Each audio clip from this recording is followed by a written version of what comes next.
Okay.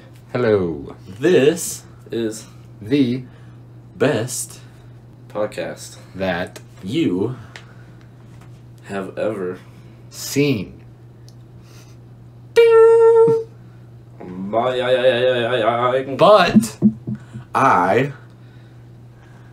like To go far enough that I can sometimes kill it and be the person that is who Alright, welcome to this podcast. we tried. We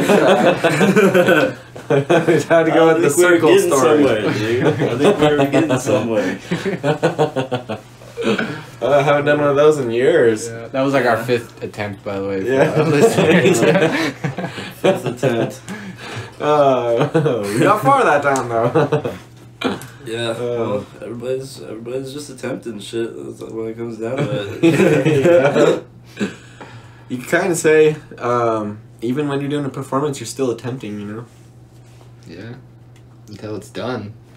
Yeah. Yeah. Well, I've noticed, because I'm doing this whole fire performance at the Element 11 festival, so we've been practicing the whole performance, and it's not gonna be done until we're it's not gonna be done until we've performed it, you know, because we're not fucking done. We're still going through it. We're still Still making changes to it.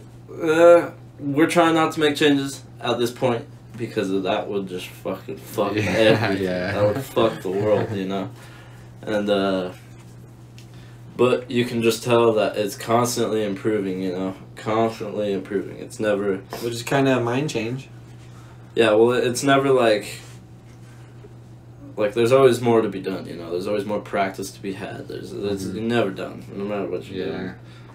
I feel that way about songs that I make sometimes, and there's always something more you can do to it too, but you got to call it somewhere. Yeah, you know? exactly. You have some sort of deadline, because I don't know, I hear of a lot of artists these days, and not even bad talking on anybody's method. Everybody's got their method, but at least I was even like this for a while. I didn't want to join the fire tribe before I did, because I was like, you know, I don't know if I'm good enough. I don't know if I am gonna be feeling it. And then me and my buddy Hayden were snowboarding, and I'm pretty sure I was with Jerry too, and he was just like, dude, you could fucking learn a lot from that shit, you know. And I was like, oh shit,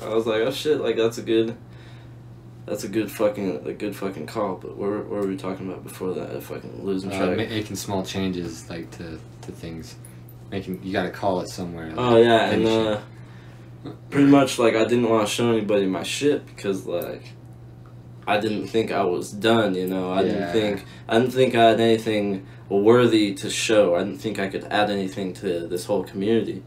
But I realized fast that everybody's got fucking a little something to add to this whole fire spinning thing. Or even if you're doing music, like I was saying, there's a bunch of artists that I've come across that don't want to put anything out because they don't think they're good enough and don't think they're going to be up to par. But something that I appreciate from an artist is seeing the whole evolution. I like to go back and be like, okay, this is this guy's old shit, and look how far he's come, you know. This guy, something I think art is just a representation of what you're going through. Mm-hmm. You don't have to be perfect. You just have to honestly portray yourself. Yeah. That's, I don't think there's any can't be perfect. Yeah, really. It can't be perfect. You just have to be honest. Yeah. That's all. You just have to be real and honest. And the people who are just sitting there and be like, oh, I don't know if I want to put this out. I don't know if it's good enough. Who knows? I don't know. I've been stuck in that situation where it's who knows if I was ever even gonna fucking put anything out and contribute, because I was just too fucking scared. I eventually did because of that push, you know, but I don't know. Yeah, there's something to be said about the way that we judge our own art. It's like, from me putting out quite a bit of songs and having done it for a while, I'm always super excited about it when I first see it starting to come together. As soon as I know that I've got something to work with, it's always like, it sounds amazing, it's like super exciting, and then as that progresses, the excitement diminishes because I have to listen to it so much over and over again. It kind of loses its sparkle. But so to me, by the time I'm done with a song, it's like all that sparkle is gone for me, you know, because I've experienced it so many times. But to somebody else, they're gonna hear the finished product the first time, you know. So I think we can kind of. That's how it is with the performance. Yeah.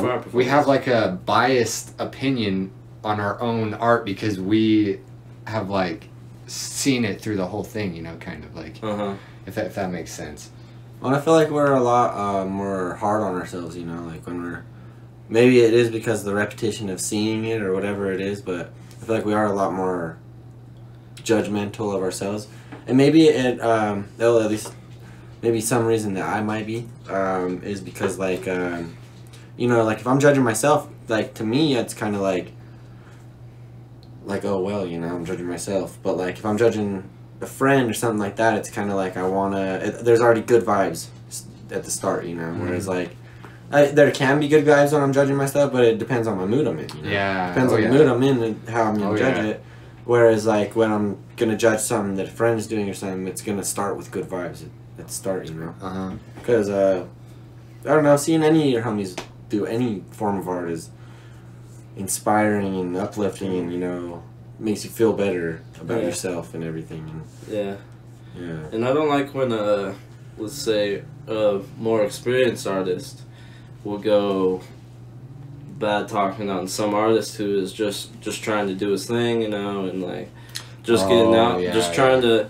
They'll just go off and be like, oh, you don't have like the experience, blah blah blah. Well, it's because you gotta start somewhere, you know. You don't go to a fucking little kid who's fucking drawing on a piece of paper and tell him he's got shitty drawing. He'll never want to fucking draw again. He's doing everything wrong. And shit. And there's so many things that I don't know. At least me, when I was a kid, whenever like somebody would tell me something like, okay, for example, when I was a kid, my fucking sister told me I was tone deaf, and because one time I was fucking around, just like beating around and fucking around on my, like, just beating around on sticks or some fucking shit, just fucking around, and she told me I was tone deaf.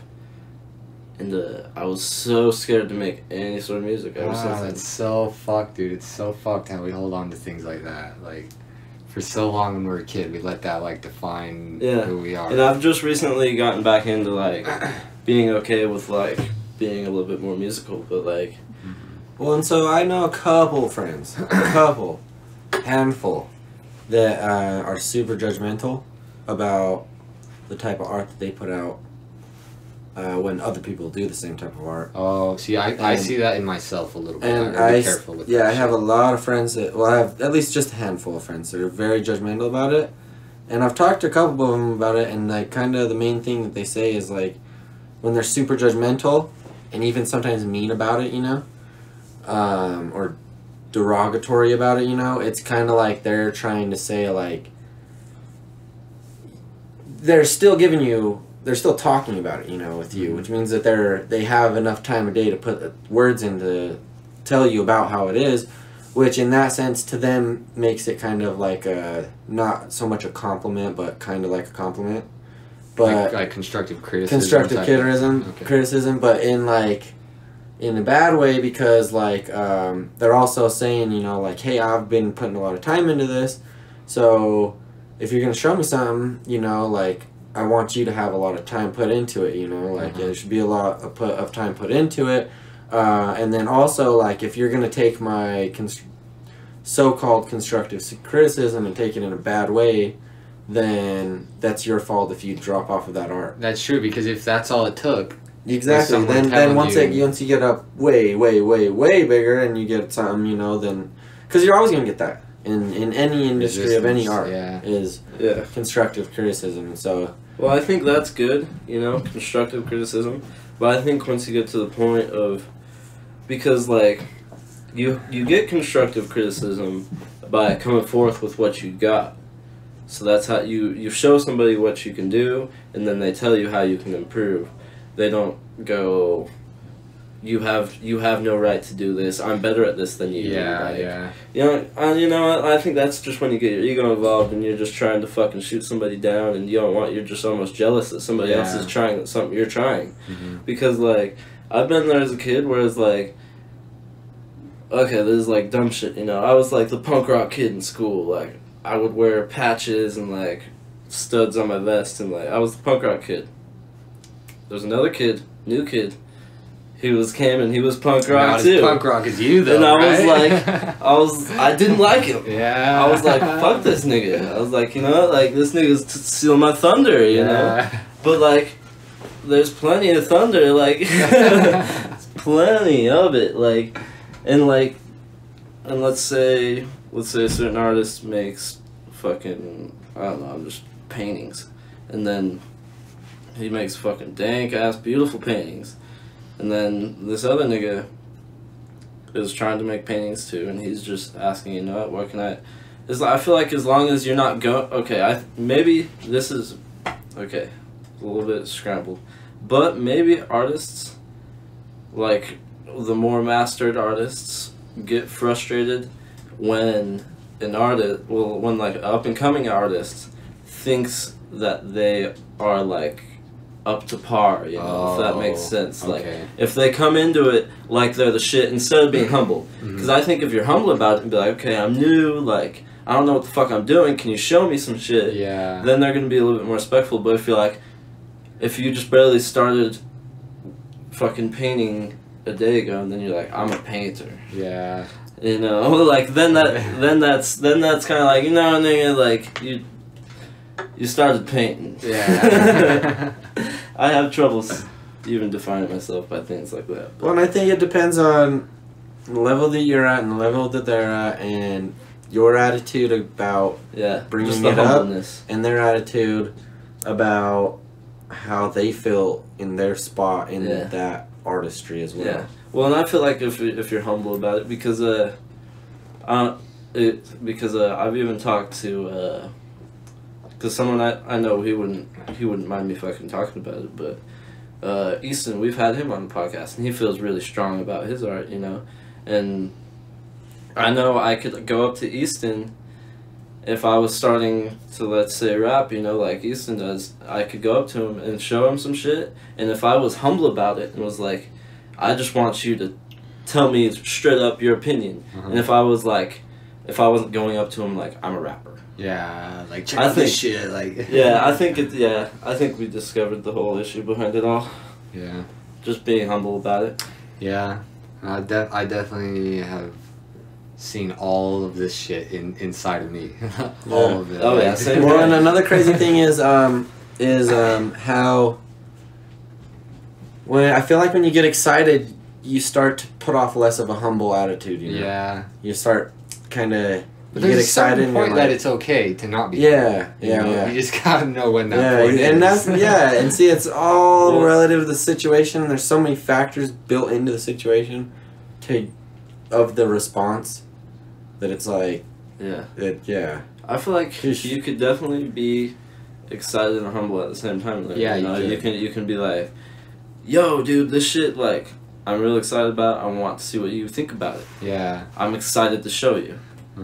Not like, but if you're too excited, exactly. If you're too excited, and you're like, dude. But you could be excited. You can always be excited that you made something. And if you really think it's fucking fire, then fucking so be it. Yeah, you know it's fire. Then you better be cocky about it. Yeah, exactly. Exactly. Oh, I don't know though. I don't know. I wonder how fire became a describing word for awesome.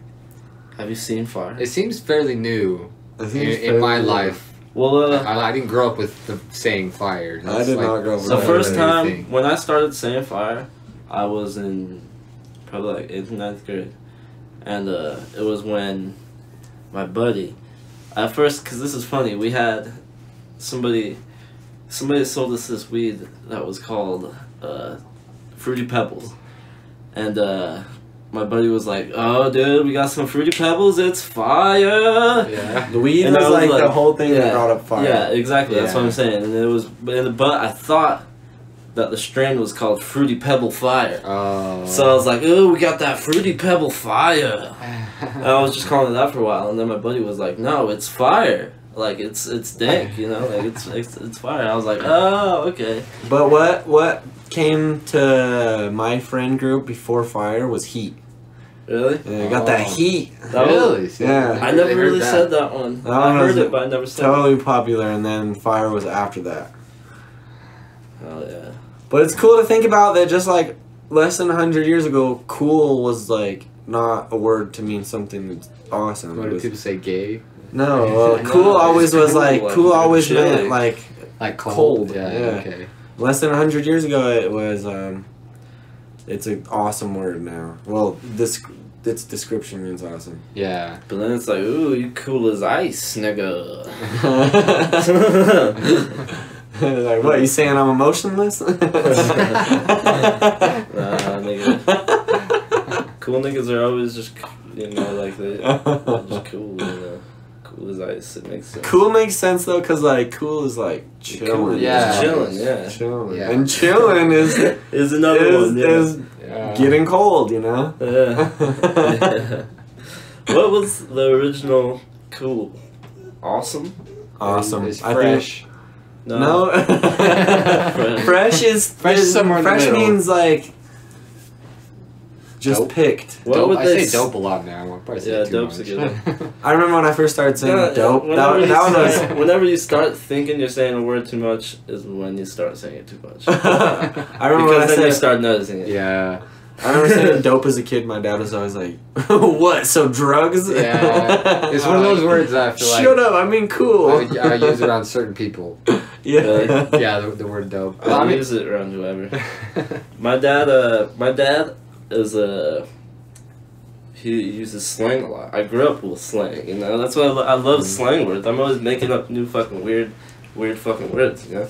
But my dad, yeah, he would say dope and like dank and like all kinds. My dad, when he would say he would just get weird.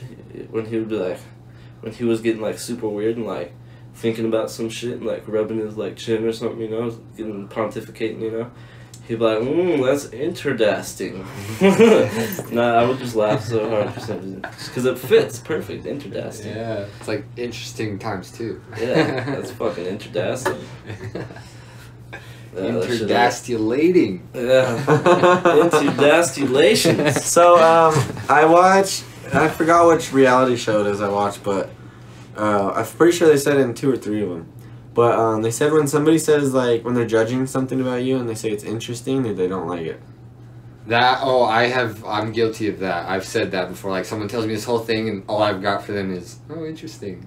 It's because, like, I don't got anything else to say. Yeah. That is sometimes true. That Really? is definitely sometimes I think it true. depends on who, yeah, sometimes. But it depends on who's saying it. And we're talking about, yeah. like, judges on, like, reality shows. Yeah, so, I see like that. yeah, so But people that whenever- have a lot of words, they're like, if they just say interesting, then you know they Yeah, I feel you there. But whenever I'm at work or something, I work with my buddy Brett. He's actually been on the podcast a long time ago with my sister. He's my sister's boyfriend. But shout out to Brett. If he's listening, I don't know if he would, but fucking... You fucking better be. You were on the podcast. You have to listen. You come on. No, just kidding. Yeah, you got better shit to do probably, but... What I was saying is, I'll always bring up some... Like, we're at work, you know, so we're at lunch looking up articles and, like, just bringing up shit to each other, like, at work, you know. So I'll show him something about, like, a new weed article or something, because we're interested in weed a lot, you know, and he'll be like, interesting. And you can tell he's interested, you know, just by the way he along said with it. the tone, yeah. Instead of, like, interesting. Yeah. It's like, interesting. Interesting. Oh, wow. Yeah, exactly. Yeah. I feel like when I say interesting, it's like, I don't know, I feel like I have both sides of it. Exactly. I used this today, now that I think about it. I used the word interesting today, and I was genuinely interested. Yeah. The realtor we had over today, he said, because downstairs the basement kind of smells funky, and he was like, you know, he wanted to like politely bring up like interesting. Yeah, like to bring up like, all right, you guys need to like, we're trying to sell the house, you got to do something about the smell. And he's like, here's the trick: you take vanilla Glade plug-in things, you know, you put it in, and he's like, because vanilla has this thing with your subconscious that it's something to do with desire, like it's kind of along that same emotion. And I was like, interesting. That's fucking interesting. Definitely, that is weird. Yeah, that's a good It's kind of like yeah, that's sneaky. But it's kind of like how I can be like, damn, Alex, motherfucker, you know, or it's like, motherfucker. Yeah. There's so many different. It's all context. Something I was thinking about the other day, because I've kind of like been on this thing of like how words are like really restrictive. And like I kind of have like a trouble with them, you know, because of how restrictive they are. I feel. But what I'm realizing is that they're really not restrictive at all, because you can use the words themselves have a definite, you know, definition, but you can use the words in any way you want, which makes them infinite. You can throw your own twist to them. Yeah, and you don't even have to use a word that like makes like sense. Like technically, but it makes sense in that situation, you know. So dude, I fucking hurt myself at work, and Brett will like fucking see me cut myself or something. He'll be like, "Oh, take all biddies." I'm like, yeah, take all biddies. And it makes sense.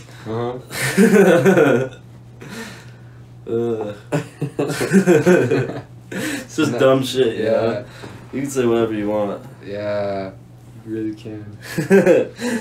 I guess it's you can say whatever you want, but I guess when you're like trying to be descriptive to someone, you know, you have to at least have some enthusiasm if you're gonna try and use it in a different way, you know, or like something to show you're using it in a different way, or if you're just using the words and they can kind of get it. But it gets to the point too where like if you try to use some word and you're talking to somebody, and like say you're talking about a story, you use some word and they're like, what does that word mean?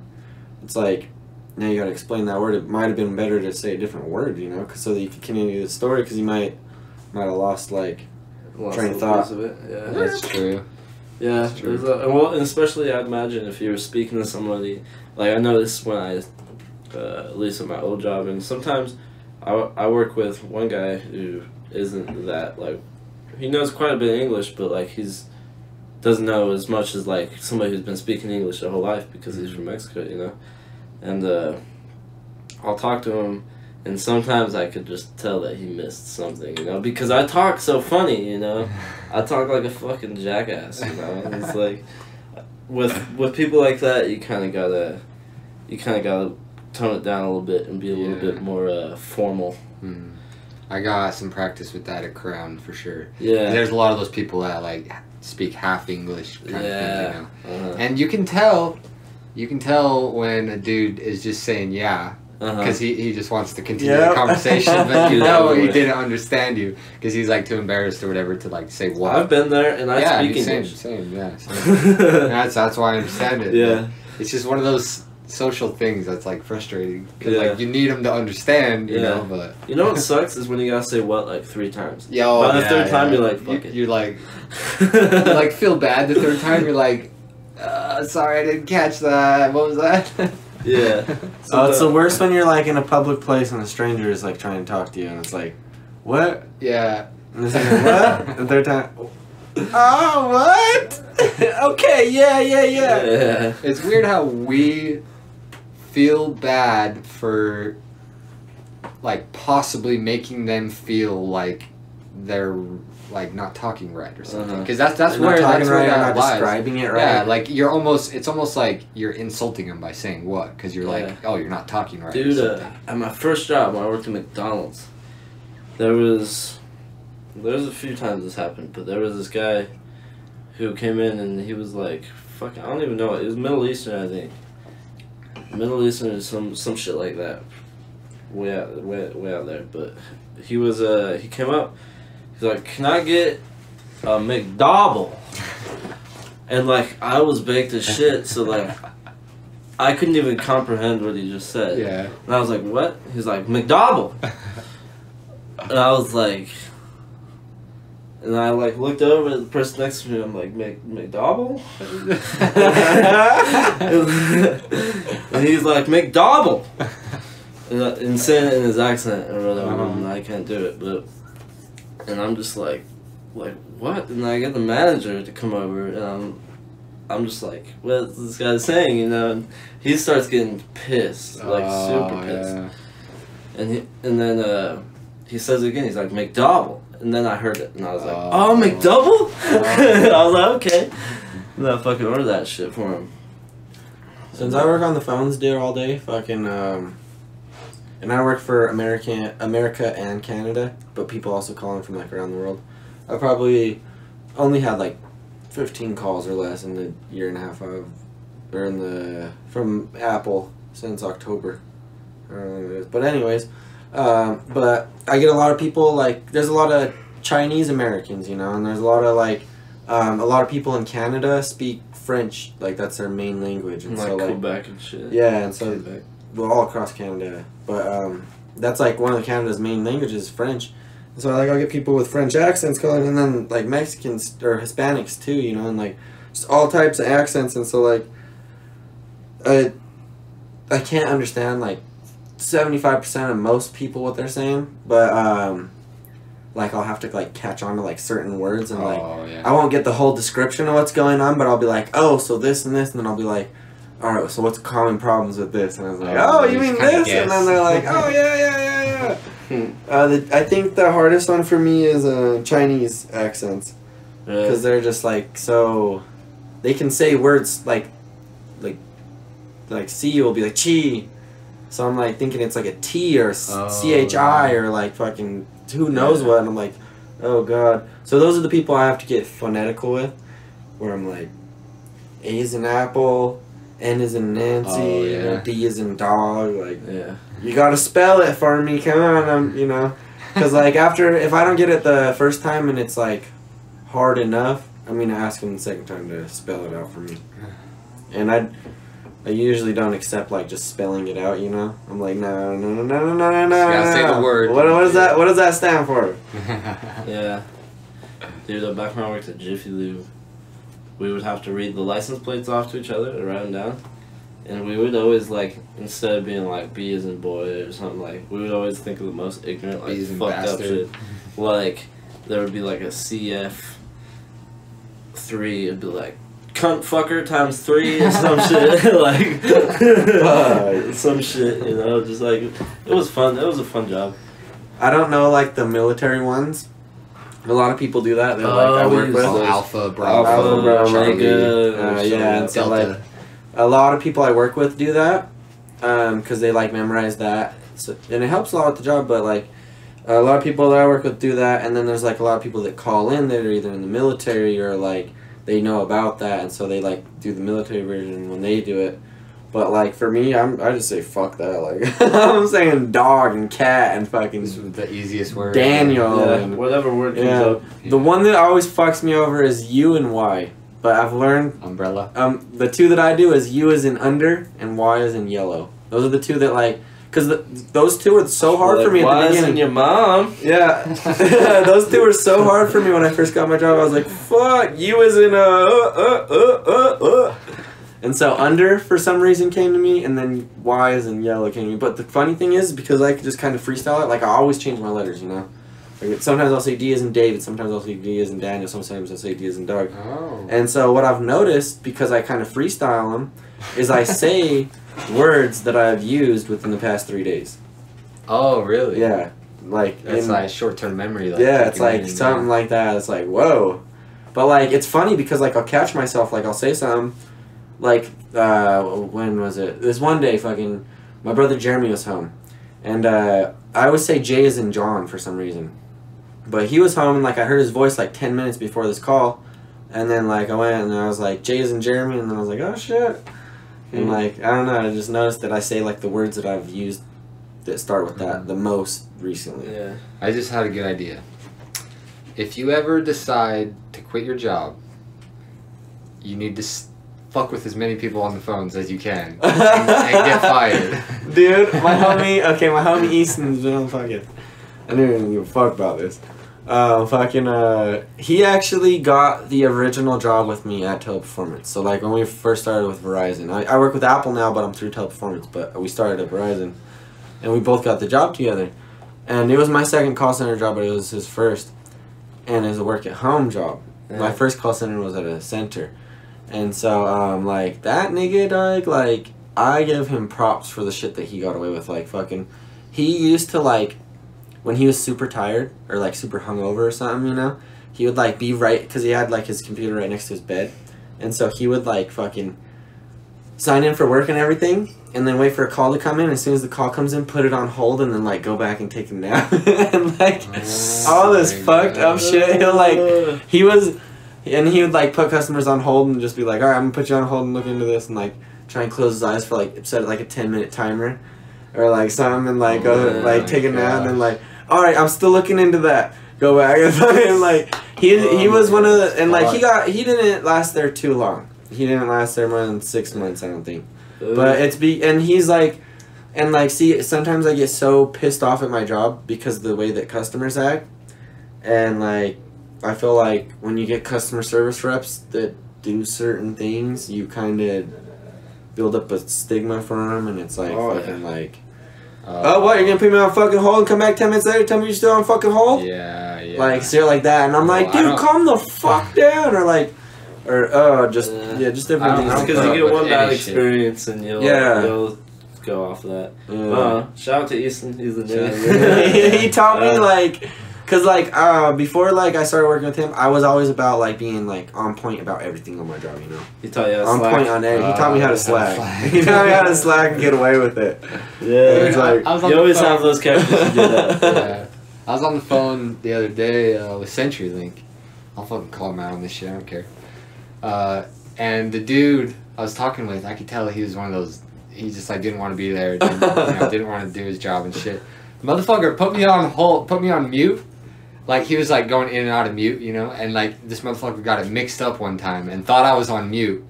And I heard him talking to someone else. He's like, dude, I totally forgot what this guy called about. And I was like, I'm not going to say anything. I'm just going to keep listening. I would have been like, like, what? Like, you forgot? See, and so, within the first, like, month or two, I learned that I can't go to work high. Cannot go to work high. Because, like, there had been, like, this is back when I worked at Verizon, because this was, like, first, like, 3 months of Verizon, I, like, tested, like, what I could do. Like, as far as, like, being under the influence. Because, like, the first, like, couple weeks, I was, like, gotta be sober. And then I, like, tried to get high and do it, and then I was like, nope, can't do that. All from home, right? All from home, yeah. Okay. And so, then I tried to drink a little bit at work, and then that helped a lot, so I did it for a couple months, and then I realized that I can't do that. And, so then I realized, gotta be sober. Gotta be sober for work. But, You ever tried Xanax? No. Just kidding. I don't think that. I don't fucked up at work. Yeah. Dude, fucking, okay, so, like, I've literally had at least, like, 10 customers in the last 2 years tell me, like, do you fucking take, like, fucking Xanax, or how the fuck do you deal with all these fucking problems? And I'm like, I just gotta give you the bad news, like, it's not, not my problem. It's not my problem, I just gotta tell you what's up. Is it stressful ever though? Like, it's so stressful. Telling someone something they don't. Well, want to okay, hear. so like when I first started, or like when they come out with a new process, or like anything like that, I'm learning a new process, and it's like a customer gets stuck in a bad situation where it's like, dude, you gotta wait a couple days to a couple weeks. Yeah. Like when I first have to deliver it, it's like it's fucking stressful. You know, like I'll sometimes put a customer on hold for like 2 minutes, 3 minutes just to be like, just get a breather. How am I gonna fucking say this? How am I gonna fucking say this? How am I gonna fucking say this? But then, like, after, like, telling, you know, a couple people, then I try to find the positive notes in it, you know, like, oh, well, you can do this. Oh, well, you can do this. Well, here, you gotta wait, but you can do this. So you can do this. So then I, like, try to find the positive things that I can bring out in it. And then, like now, like, we have this fucking security method on your fucking goddamn Apple ID, which so many people call in, they get locked out of their fucking account for weeks, and they get fucking pissed, send me bad surveys, fucking do all this shit, and fucking people get so stressed about it. And when I first was like trying to like get the whole thing down and like figure out how to like tell people about it, I would fucking freak out. And like people that I used to train about it, like they would freak the fuck out too. They would like put their customer on hold, talk to me, oh Daniel, I don't know what I'm doing. I'm like, calm down, you just gotta say this and this and this and this. And so like hell is stressful in some situations, but I feel like after delivering it so many times, you know, it's just kind of gets numb to it. Yeah. Which is one thing is like that I don't like about my job is like, you know, just like some people, like, they have reactions and they're emotional about it, and I feel like sometimes I bring it outside of work where I'm just like, oh, you know, sorry. But it's like a sorry with no meaning behind it, you know, like, just kind of like, oh, fuck. It's one thing I don't like about it. But yeah. What's the weirdest thing you've done, like, while talking to a customer? They were like... Oh, dude, I fucking, I had a homie over... this is on the Verizon, or fucking, I don't remember when. I think it was on the Verizon project.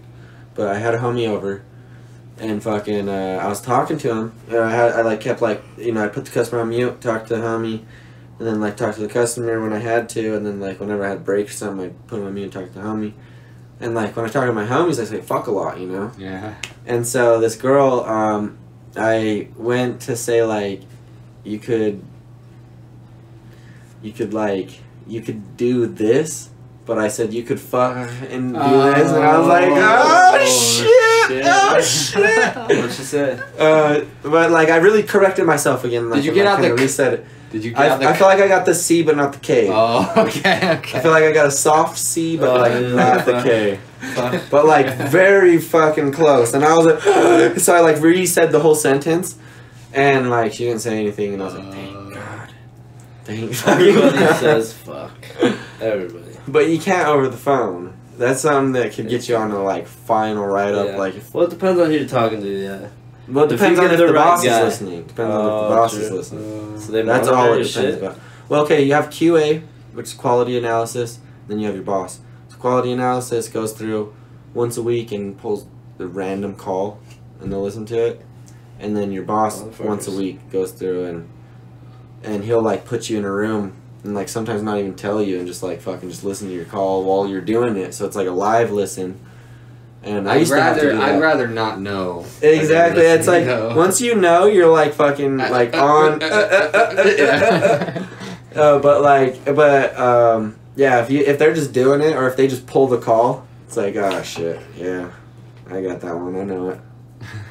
But one thing that pisses me off, I might as well just say it out loud so fucking just stop thinking it, is fucking, so like, in like almost every call center job I've had, there's like different points you have to do in your like different call, you know? Like a recap statement at the end of the call. You have to recap what you did on the call, and then you have to ask them if there's any more, and then ask them if everything's done. Yeah. And so like, at the beginning of the call, you have to, after they give you their issue, you have to assure them.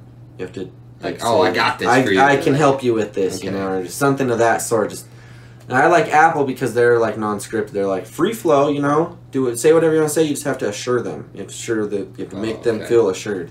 Because it's funny because like, if you don't assure some people, then they'll start off the call feeling like that you don't care about it, you know. So it's like, it's smart what certain companies do with certain things. But so like, when I first started working for Apple in October, that was one of their biggest things, was assuring the customer, because they know how big of an impact it makes in the whole call and just about the product. And so like, I kind of got it like burned in my head, you know. That was like the one thing that like got like burned in my fucking head. Like, you gotta assure as soon as they fucking tell you what's going on before you ask any clarifying questions. That's what it says in the QA. Now that you say it, I definitely see that. Well, see, like, I notice it, like, it sucks because, like, I work at call center, so, like, when I call somewhere, like, I can see, like, the alright, let's go. Yeah. But, like, through the motions. But, like, for normal people, they call in, you know, and some people will feel offended, like, if you don't assure them, or, like, you know, it's like, but it's, like, subconsciously, you know, it's like, they don't notice it, it's just that they just notice how you feel in the call and, like, these certain points. Yeah, just certain things like that. But, yeah, it's one thing that I burned in my brain. So, like, there's been a couple, like, not QAs, because QAs always, they're like, that's their job, is to only listen to calls and, like, judge them. Uh-huh. So like QA always gets my assure statements like boom, green, which means like passed. But like my boss, and it's just the boss that I have now. It's like not any other boss. It's just the boss I have now that I've had for like a month or so. He fucking has like put me down for like missing it. And like Apple like is really serious about, that's the one thing that they're serious about. Oh, okay. Anything else in the call you can like slip a couple times. Apple like they're really serious about their assure statement. And so like he will like sometimes mark me down for it, and I feel like he doesn't like me, you know, because like we started on the wrong foot. And how'd you guys start on the wrong foot? We were in like I was supposed to be doing training or something, and I like finished it like hella early. And like went downstairs or something to like make some food or something, and I was still in training time. I wasn't in break time or any other time, so I was getting paid to like be doing training. Oh, because you finished early. Because I finished early, okay. And he fucking like tried to message me or something, and then like tried to like talk on my computer. Ooh. I didn't respond to either of them, and so then he called my phone and I answered it, and he was like, I was like, what? And so I just started this on the wrong foot, but like yeah, he's like called me out on the assure statement a couple times, and I've been like, nah, dude, I swear to fucking God, swear on my life that I fucking did that shit. And he'll be like, oh, like the first like couple times, he was like, oh, okay, like, yeah, never mind, I just don't think I heard that part. And I was like, oh, so you judge it, like, in my head, you know, oh, so you're fucking judging me on something, the part that you didn't hear. What the fuck is this? And so then, like, now, like, he'll, like, still judge me on it every time. Oh, you missed this shit. And I'll be like, no, dude, I fucking did it. And so now, yes, like, sometimes he'll be like, all right, whatever. But sometimes he'll, like, go back and check.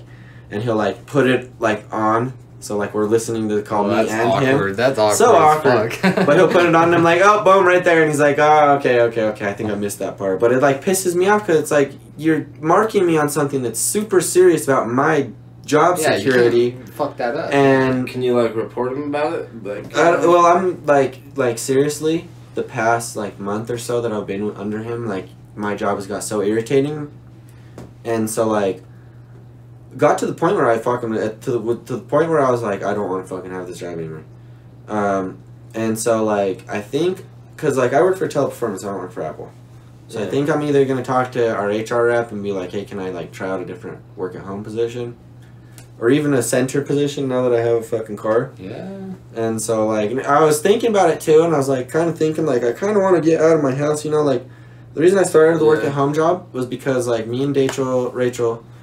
Me and Rachel were dating, but me and Rachel were engaged and everything, and living together. And she had a car, and so I was like, the work at home is gonna be dope because then I don't need to get a car, you know. Yeah. Then she can use her car for her work, and then we can use the car for groceries and shit. We don't need a second car. That's just illogical. And so we didn't have a car for so long, and then we broke up, and then I was like, fuck, this sucks not having a car. And so then I found like different things that helped, like skateboarding and fucking biking. Those helped a lot. But now that I got a car again, it's like I kind of want to do something like work wise with this, you know, like fucking. I kind of feel like now that I'm trapped in my house, you know, like for work and stuff. I feel like I'm just trapped, you know, and it's like I got freedom, but I'm trapped in here, and so like I'm gonna talk to. But see, then there's like there's two routes that I can go with my job. I can either talk to like my boss's boss, which would be awkward. To me, that's so awkward. Like stepping above like your boss to like say, "Hey, my boss is being a shithead," you know, like. Yeah. But I kind of want to do that. HR is there HR. But then there's HR. But I feel like HR is more for like Teleperformance. It's not for Apple. Like, well, it's for if you're getting the human resources. It's for if you're getting treated wrongly. Yeah, but when you get the job, they're like, that's what going above your boss is. That's what the open door policy is for. Yeah, you're supposed to be able to go above your boss. Right? And so, then do it. But at the same time, I'm also interested in, like, now that I'm working with Mac computers, I realize, like, I don't even know what I realized. Those are the bunch of fucks. I have a question for you. Right. Is there any possible way that someone could call in and like talk to you specifically? No. So let me talk to that's Apple. I just really want to fuck with you. Fuck with you somehow. And see, and like me, Or just I'm one of those. I'm like you're on call all day and just chill. I'm one of those like agents that like if you get me, like anyone I talk to is like, thank fucking God I got you, you know, like, cause like I'm like so like. I'm so helpful, you know, like, I want to teach you how to use it, and I want to teach you what you're doing wrong and how this happened, and I want to tell you how it happened, and, like, I want to, like, go across the whole thing. I'm not just trying to get you in and out, in the phone and off the phone, you know, and, like, that's one thing is, like, I have better stats in the customer service area, but, like, my handle time is horrible because, like, you know, I'll be like, nigga, what do you, you know, like, what do you need help with? Like, you know, this is what's going on. You know, let me show you, and then let me have you show me 2 or 3 times so I know that you know what you're fucking doing, you know? And so, like, that's why, like, I do good in my customer service area, but just not in my stat area so much, you know? Time management and stuff like that. And so, like, I get people all the time that are like, dude, please, like, they'll either tell me, like, don't get off the phone with me, you know? You're not getting off the phone with me until my problem's fixed, you know? Because, like, sometimes you have to go through, like, a 15-minute download of some software or something, you know? So you just kind of chill there? And so, like, you're supposed to set up either a callback or just give them the case number, tell them to call back if they need more help, give them the instructions. But, like, me, like, you know, some people are... And sometimes I'll offer to stay, you know, 15 minutes because it's like, oh, I get to chill, you know? Yeah, do you have a wireless headset? No. Oh, that'd be dope. You just put it on, go down to your kitchen real quick. That would be dope, but no, I got this wired one. It's an extra long one, though, but... Yeah, and so fucking, like, I get people all the time that are like, Nick, can I get, like, your direct line? I'm like, don't have a direct line. Oh, well, can you please stay on the phone with me until I'm done then? Like, you've given me so much information and so many things, like, that I've learned from you that I will never learn from any other agent that I call him. I'm like, you're fine. No! You're all blushing. All right. Fucking give me a survey, bitch. I'll give you my actual number. Yeah, so any call center that I've ever worked at, if you're a tier 1, which is what I am, which is just basic niggas, then you don't have a direct line. You just have an incoming line. Oh, that's why, like, people, like, you only have, like, 5 minutes to call someone back, you know? Like, if they're like, hey, you know, I'm going to go, like, grab something, I got to turn this phone off, or, like, hey, I'm going to restart your phone, like, I got 5 minutes to call them back. After that, I got to go back into available. I got to go back into incoming calls. So I'm just incoming.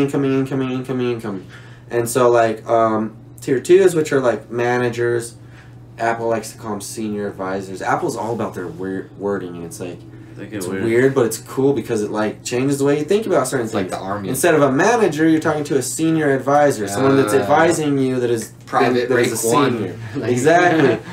We call them tier 2s, but you can't tell the customer it's called a tier 2. You can't tell the customer it's called a manager. You have to tell them it's a senior advisor. They're like, they get like pissed if you call them anything else but that. They're real weird about their wording on certain things. But like another thing is, like, you can't say, what's it called when it, like, a recall? When you, like, bring it back in things? Yeah. You can't say recall. That is, like, super forbidden. It's called fuck. It's like a replacement program. It's a replacement program. Okay. And so, motherfuckers in business always got little switch up words that sound better. Well, because you don't want to make, like, the customer feel like a recall, you know, that sounds bad for the company. You know, it's a replacement program. We will replace it because of certain programs. But the customers know what that is. It just sounds better when you talk about it. There's this one that the government uses. I can't remember the exact name of the bill.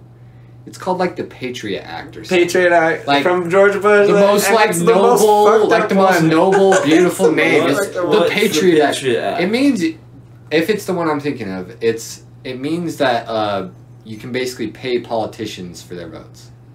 That's not the Patriot Act. No.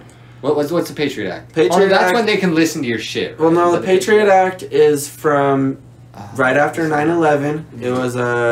It was introduced because of 9/11. It was introduced in 2002, and it was about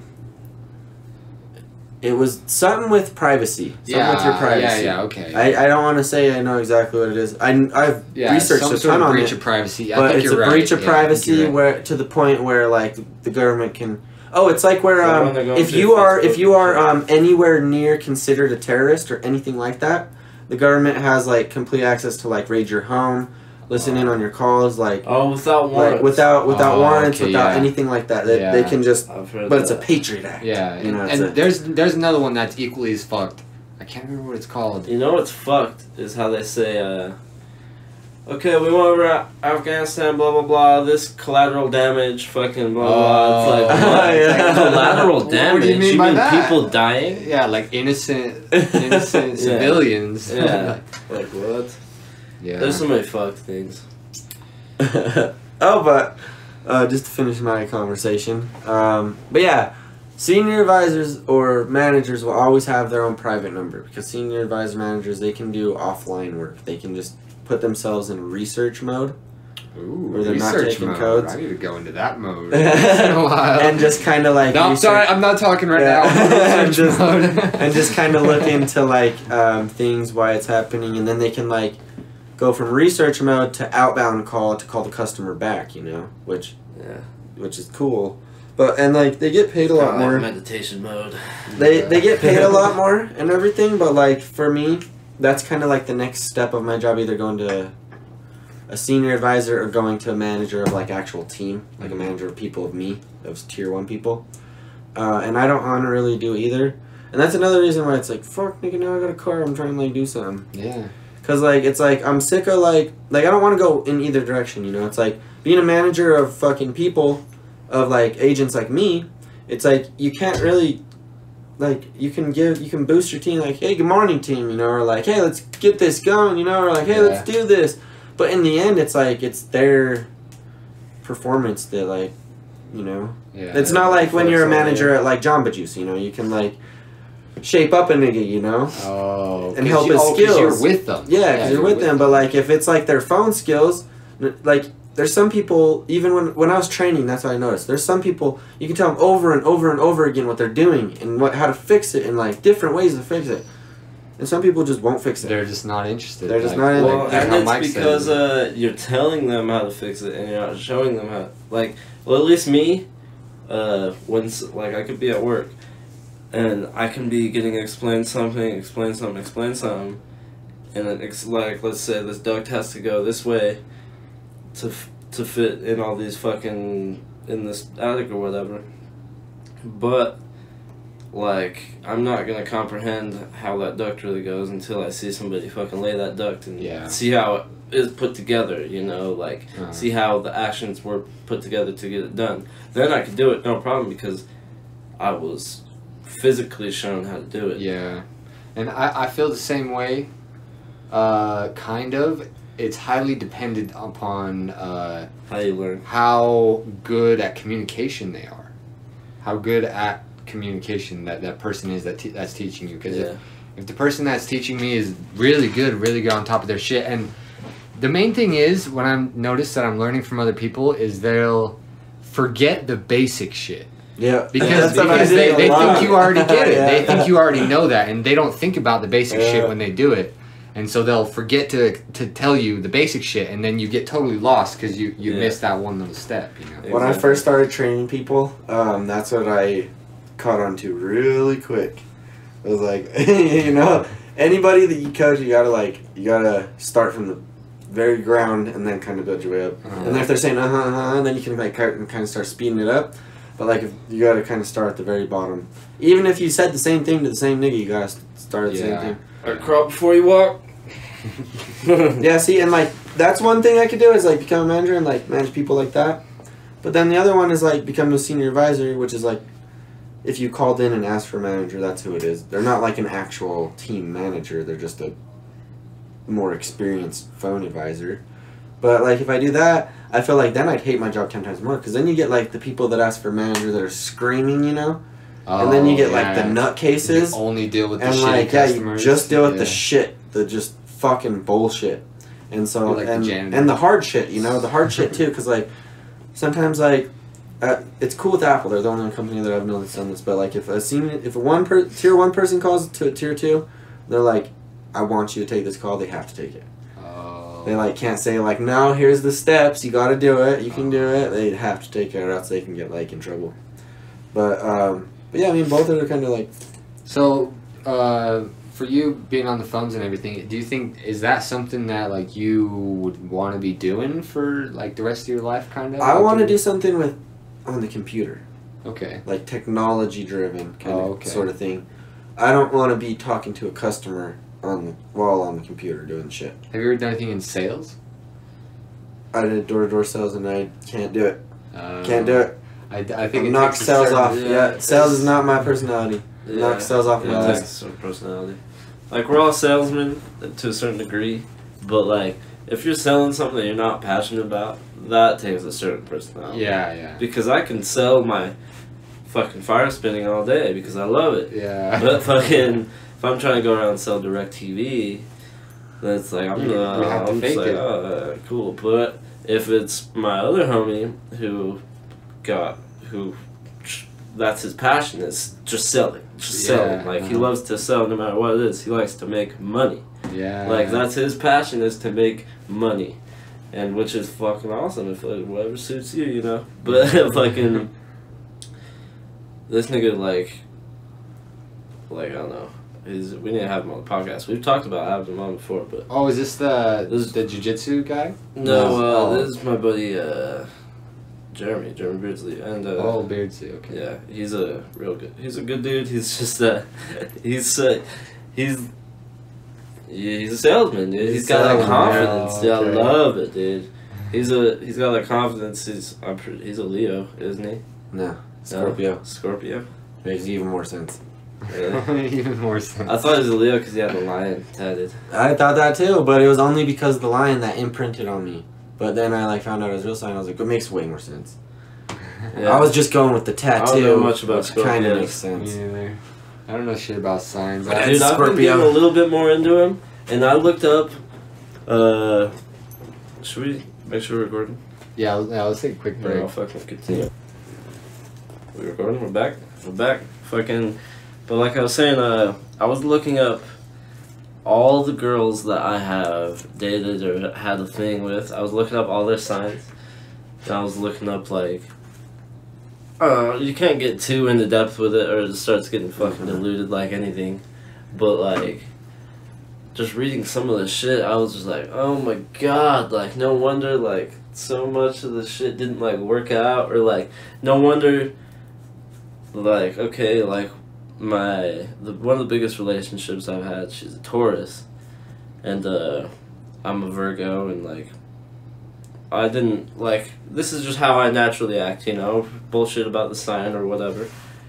I don't know too much about it, but this is how I naturally act. I'm kind of a shy, like, more restricted character on certain occasions, you know, like somebody. I don't know, like, I overthink things a lot, it's just who the fuck I am, but in, like, my last main, like, big relationship, she was a Taurus. She's, like, super outgoing and, like, just, like, out there and, like, just super open, you know, just super, just open to things. Expressive, yes, that's a good word for it. And, I really needed that in my life at that point. To learn how to express myself more, to learn from her, and to really just let myself explore a little bit throughout, like, I don't know, my fucking sexuality, even if that, like, and just, like, everything, you know, like, it really just, it was a stepping stone, you know, and, like, I'm starting to notice that, like, through all these different personalities, like, there's such fucking cool lessons you could learn from all of them. And some of them I just, like, all signs put aside. Some people I just don't vibe with. Some people I just don't, they just don't work out with me. Yeah. Just like anybody. Yep. Yeah, and fucking, I've really noticed that, like, now that I look into the signs, I see little things that I can realize why the fuck it worked that way, you know? I kind of use it as a way like that, too. I don't look at it as a, like, omniscient thing, like, for the future. Yeah. I look at it kind of as a thing where, like, I can, like... traits. I can look at a current relationship or a past relationship or someone, and I can look at the basis of their sign, and I can see certain points where it's like, that makes too much. The thing for me is I've looked up cancers, which is what I am, and I don't see Look much. up cancer. See, I've looked up cancer a lot ever since you told me you're cancer, and you are a fucking Look cancer. up cancer. Look And up I've looked cancer. at Libra and cancer Let's read it. relationships, Let's read and it. you are, yeah. Let's read it and see what the fuck it is, because it's so hard to say for yourself. Yeah, that's Well, here's that's the That's what I've thing, noticed too. too. Here's the thing too, is every, you're gonna, and see, here's the thing too, is it's kind of like one of those things like reading something on the internet. You're gonna notice that there's a lot of points that match up on different articles, because every article is written by a different person. So you're gonna notice that there's a lot of points that are match up, and those are the points that are kind of like the highlights of it. You know, Yeah. those highlights you can see in those people. And you know what's weird though? I've had multiple people come up to me and be like, "You're a Virgo." Multiple people. Multiple people. I've had the other night. Me and Jeremy Beardsley and Alex were bar hopping. We're cruising around. We're talking to these girls, and this girl guesses Jeremy's sign, Alex's sign, and then she didn't guess my sign. But the girl she was hanging out with was a Virgo. She was like, "You're a Virgo." And I was like, "What?" And something that I've also been doing, like if I'm thinking about, who the fuck knows, but like if I'm looking into like getting into something with somebody, like a relationship with anybody, I'll just look it up just for kicks and giggles, you know, just to see like what some sort of like what a possibility is. Yeah. What a possibility. Not necessarily saying it's gonna fucking happen that way, but like what I could learn from this type of personality, like because it seems pretty fucking decently accurate to me. Really? But like I said, don't use it as kind of like a, this is how the future is not going to be, textbook. you know? Yeah, yeah. Or like, I don't like to look at it like, oh, like so a lot of people get into like the like the daily no, not the horoscopes. the daily thing. I don't like that either, because then you like kind of You're trying whatever to find intention it. you put in the day is going to happen in the day. Exactly. Exactly. If you put that So in like, the day. for example, sometimes I'll look at a daily horoscope at the end of the day, you know. Oh, and then yeah, see if I'll it do matches and up like with or that. like, you know, I do kind of those kind of things with the signs. I don't look towards the future with them, because That'll alter it. it's only like base points, you know, Mhm. with the signs. It's not like an actual full like thing, you know. It's like only little tiny base points. But what does Scorpio But say? so it's Cancer. actually Cancer, which yeah. is funny because it's a water sign, which so is Scorpio. So you're a water sign. Alex is an air sign. Air. And I'm an earth sign. Interesting. We got no fire. So We got no fire in this bitch. So that's why we spin fire. To bring the fire. yeah, bring the fire. But that fucking who's a fire sign that we know? What are the fire signs? Do you got Cancer? Read Okay, I read got- Cancer. Real quick. I know I'm Leo's trying to find fucking like a fire sign. decent Maybe. one. Sounds about right. I know one Leo that I know of, and it definitely makes sense. Yeah. Well, and like that make like the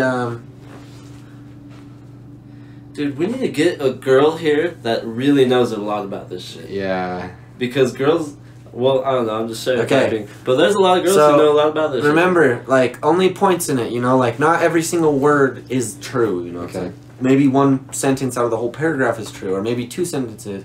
Maybe the whole thing is, it's just usually not everything is, you know. It's dependent upon what that person that's writing it about their findings see that in it. it and, makes like, me question. But continue. But Cancer, deeply intuitive and sentimental. Cancer can be one of the most challenging zodiac signs to get to know. They're very emotional and sensitive and care deeply about matters of the family and their home. Cancer is sympathetic and attached to people they keep close. Those born with their sun in the Cancer are very loyal and able to empathize with other people's pain and suffering. It's an element of water. Guided by emotion in their heart, they can have a hard time blending into the world around them. They're a moon phase. The phases of the lunar cycle deepen in their internal mysteries.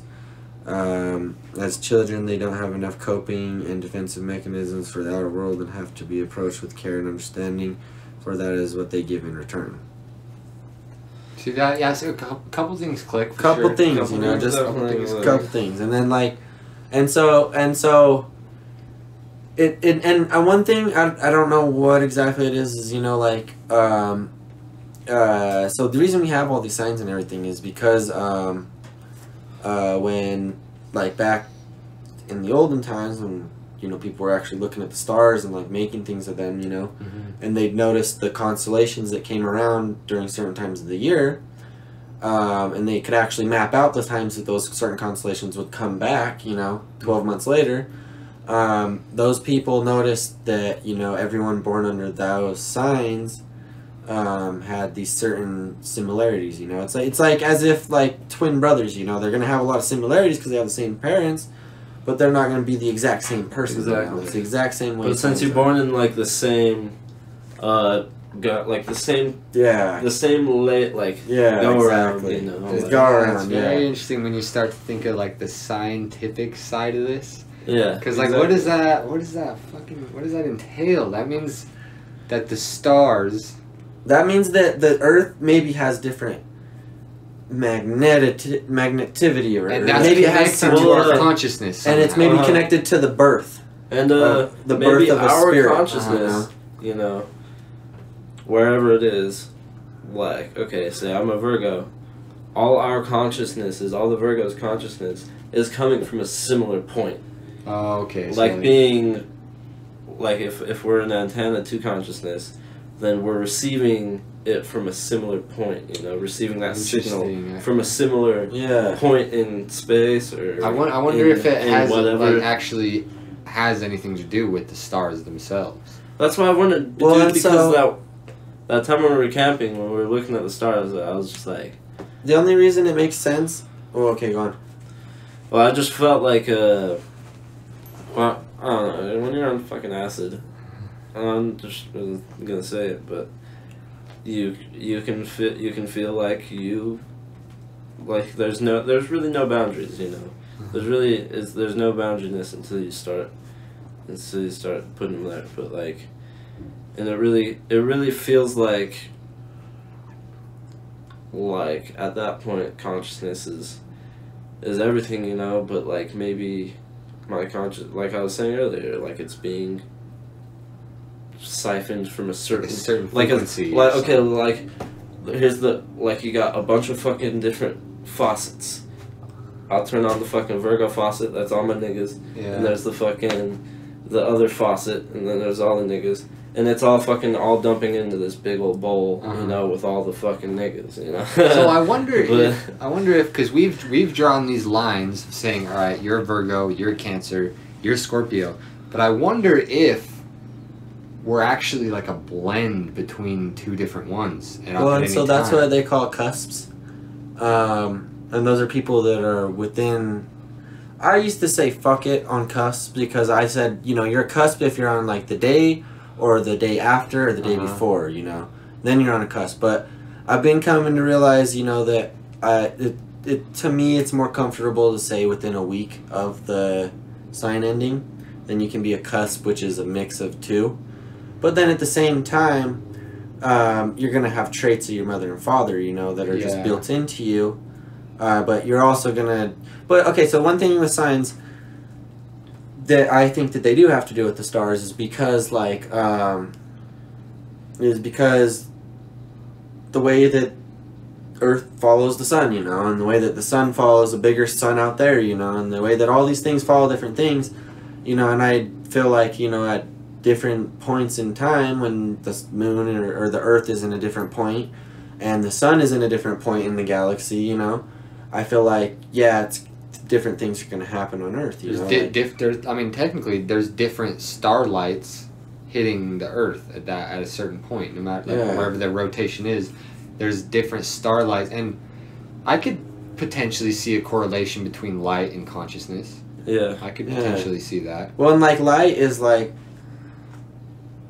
it's the fastest thing that we know in our current universe. Speed limit. Well, maybe it's a speed limit, or maybe the stars are putting off some sort of other vibration besides light. That's true. A higher and we just maybe don't know about it because all we know about is light vibrating through us. Yeah, exactly. We couldn't be aware of it because we are it. Like, well, and like I was listening to fucking Alan Watts the other day. It was if you haven't listened to Alan Watts shit. Yeah, I've been listening to that nigga like crazy. Really, yeah? He's an intelligent motherfucker. Old school, too. All those old school guys like Alan Watts and fucking... I'm just blanking out. Something Leary. Fucking... But all those guys. Timothy Leary. Yeah, Timothy Leary. There you go. All those niggas got so much insight. And what Alan Watts said at this point, he was like, you know what? Like, you know... You're too aware of your eyes when you start seeing little dots and little fucking things in your eyes, or like the problems. Yeah. You start seeing the reflections and weird shit, and you're too aware of your ears when you start to hear your ears functioning, basically. So you don't want to be too like aware, or I don't even know if that's the fucking word for it, but you don't want to be overanalyzing yourself so much that you can't even get whatever it is done, because you make one step and then you've like fucking thought about it so much, and then you're just getting your own way at that point, you know. It gets to a point where the analyzing itself is in the way. Yeah, you actually showed me this. And, yeah. He said that like it's working properly when you don't notice it. Exactly. That's when it's working. That's when it's at its best. And he compared it to the government too. He said that's like how the government should be. It should be like this like invisible thing that we like don't notice, but instead it's well, it's like being in a flow state, you know. Like, it's the same thing when you're fucking spinning poi, you're fucking skateboarding, or doing whatever when you're doing your thing. Fucking, you're not thinking, oh, I'm doing my thing. Yeah. You know? Like, you're not like, oh my god, look at this fucking super extra detailed move. Like, you're not thinking that. You're like, ooh. See, but the thing is, I don't know how to not do that. I know it's a problem, but I don't know how to not think about it. But it just happens. Well, it just depends. Yeah, like when I'm at fucking work, especially, I will somebody will say something about work, and I will see like whatever they fucking said, you know. It's like they'll be like, I don't know, be something fucking stupid, you know, like work harder, not smarter, you know. Yeah. I will fucking peel that bitch like an onion and just go to the deepest layer of whatever it is, you know. What do you just mean? be like, cause you can fucking construction workers, dude. Like, these motherfuckers got some serious insight on fucking life and just like everything. Like, cause as you're fucking, I can't even really think of it right now because I'm trying to, but like as you're banging something together, and it's like just the shit that comes across like in the conversations, you know, like just okay, here's a crazy story. This drywaller guy, he's a just real fucking solid dude, like solid as a rock, you know. Like, he always comes up to me and my buddy Brett, and he's always just like, what's up, guys? Because we're always like, what's up? Mm-hmm. And he's the foreman for the drywall guys. And God, it's fucking hot in here, but my bad. But he fucking comes up to us, and we're bullshitting. They're outside, he's smoking a cigarette, and we're just bullshitting. And he starts talking about, like, just, like, his employees and stuff, and, like, all this shit. And he was saying how when he was at a lower position than he was, he had a heart attack last year, and he just didn't want to go to work, you know. He was like, fuck this, didn't go to work. His boss called him, he's like, hey, where you at? He's like, oh, I'm in Salt Lake, because he didn't want to tell him he was not at work, you know, because he like clocked in or something. And then his boss is like what's up? What, are you okay? Like, what's wrong, you know? And he's like, nothing. And he's like, what the like, his boss is just like, what's up, you know? Well, fucking let me know what's up. And then he's like, I guess homeboy, I fucking don't remember his name, but drywaller guy, he is explaining to him, he's like, you know what, I owe this guy money. He was like $700,000 in debt from medical bills and shit like that. And then the guy who's above him, and it's crazy because this is at a point where I'm thinking, I'm like, what the, like, just because money's always a bitch, you know, and I'm just thinking, like, fuck this, you know. I was just at that point where I was just, like, thinking, fuck this. I was just frustrated. And then this guy comes out with a story, and he's like, you know, I had a fucking heart attack, I was $700,000 in debt. And I'm just like, fuck, I'm a pussy. Yeah, and, like, oh, shit. I'm just like, I'm a big pussy. And, he's telling me all shit, and then he explains to his boss, this was in his story, you know, he explains to his boss all the shit he's going through. And then his boss is like, you know what, fucking write all the people you owe money on a list and bring it in tomorrow. And then I'll look over it, and we'll talk about it. And, he brings in the list. He didn't want to show it to his boss because he was embarrassed. And then, his boss was like, let me see that shit. And fucking showed it to him. And then they go over it, super detailed, go over it, super, like, businessman about it, you know. Mm-hmm. And he's like, all right, if you stay the same wage for the next year, I will pay all this. $700,000. And he paid it all. Holy shit. And you could just see, like, the soul in this guy's eyes. Like, this guy was almost crying as he's telling me this story. Because he could tell that I needed to hear this story. Even though he probably, like, it's just those things in the universe, you know, that need to happen, you know, like, without even knowing. He just felt like he needed to tell the story because he did. And it's just things like that, you know, that keep you holding on. And you're like, okay, like, there's good people out there, like, there's so much shit that could happen. This guy had a fucking heart attack and fucking with $700,000 in debt. And what's funny is he told me before all that happened is he looked up at the sky and he was like, if something doesn't happen, I'm fucking done. I'm gonna fucking kill myself. Like, I'm gonna join whatever is up there. And like, that's what. And then somebody came and fucking saved him, you know. Just like this guy, even though I wasn't thinking about killing myself, he came and saved me from thinking I was a piece of shit.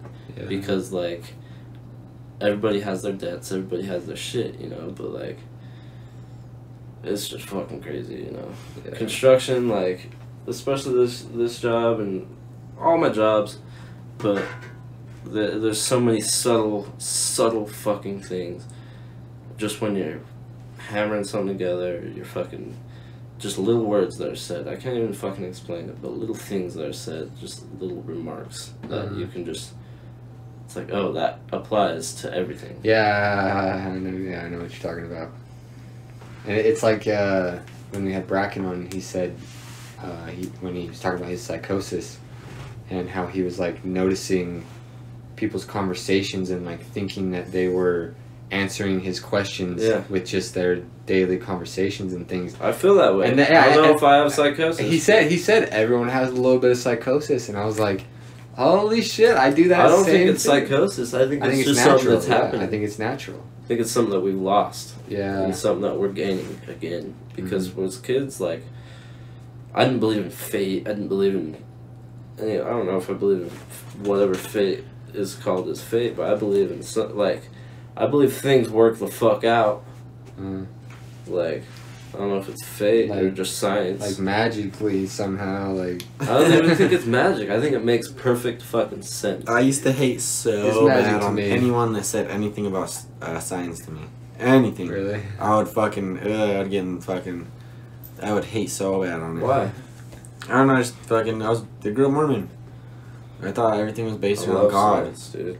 And so, like, saying like, that kind of stuff. Oh, science. Yeah. And then, like, fuck science. But now, like, I can't believe anything that, like, I don't want to say anything's more true than it. Not more true than it, but it's up there. It's just a way of looking at things. It's a way of looking at things. Fucking, it's just, It was just funny how, like, you can outgrow different Just try things. to notice it, you know, like, try to look at other Scorpios.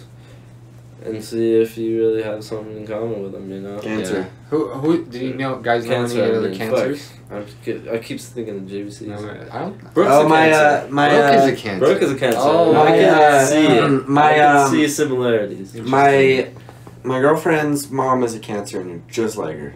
Yeah. Just to T. And Brooke's my sister, and they got my relationship with sure. you and my relationship with her mother is exactly how most people explain the relationship between a Libra and a Cancer. It's like, Jesus. What is Jessa? Do you know? She's a Gemini. She's Jeremy. She's a Gemini. I can know that. That's weird. She actually has a twin too, and Gemini is like the twin. That's well, funny. yeah, dude, yeah, exactly. And this last one of these, a female that I had a good time with and talked to for a little bit. She was a Gemini, and Gemini, I think they're just a little bit too wild for me. I've dealt with the wildness, and Geminis are fun as fuck, fun people, and I'm just generalizing here. See, so I'm gonna do it, but most Geminis I've met are super fucking like outgoing, and like they'll go up to people and be like, hey, how you doing? How's your fucking day going? You know, like they're really good at getting out of that comfort zone. I've noticed, at least with a couple of Geminis I've met. See, Jessa would describe herself as shy, and I definitely see shyness come out in her quite a bit. But then there's times where she's much more outgoing than me, and she's wild, but only under certain conditions, in her own certain way. I feel like she doesn't show the wildness to a lot of people. She tries to like contain it, but then it comes out to me. It's a comfortable type of thing, you know. If she feels comfortable, she's probably gonna get a little bit more wild. Yeah, but I don't know. Jessa would have to say. But no, we should definitely maybe we can make a post or something and look around for some people who know a lot about this fucking science shit, because I feel like that'd be an interesting fucking podcast. Yeah. That'd be super interesting with somebody who knows like a lot about it. Mm-hmm. So maybe we could look around and fucking find somebody. I wonder, I'm just totally generalizing here, but I wonder if Shantae would know anything. That's what I'm wondering. That's one of the people who came in my head as we were having this conversation. But yeah, we could definitely fucking stick our tentacles out there and fucking feel around. I don't know why tentacles came up, but